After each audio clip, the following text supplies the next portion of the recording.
One of the things I do to support wellbeing in my work and to try and make what is a not super sustainable workload more sustainable is to grab time out when I can for important reasons. Like this morning I went and had a coffee date with my grandson.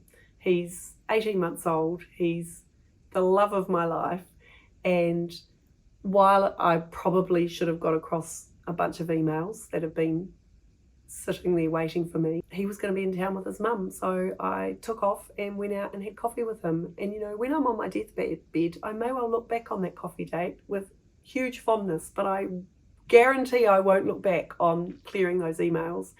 I do think when you have a job that is one of those how long is a piece of string jobs, which is not clearly defined in terms of its start and stop time, it's really important to carve out time when you are not working. And you can do that by turning off your phone. You can do that by making sure you've got an out of office, making it really clear to people when you will respond and when you won't respond to messages. Sometimes it's really hard to step away from your work. And when that is the case, it is really worth taking some time, if needs be, with your colleagues rather than as a rogue employee or a lone wolf, and saying, you know, what do you think is reasonable?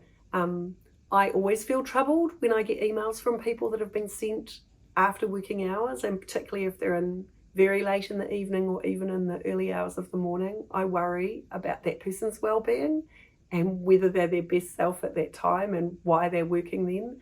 So I think it's really important to put clear starts and stop times in your days, and also to make sure that you have a weekend.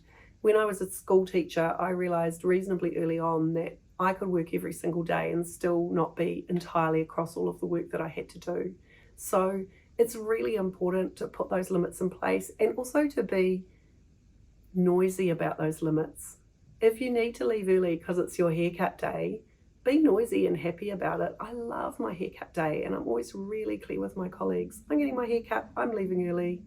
It's the most important thing for me today. And I think workplaces who are truly supportive of people's well-being will understand that while we may love our jobs and put heaps of effort in, we work to live, we don't live to work.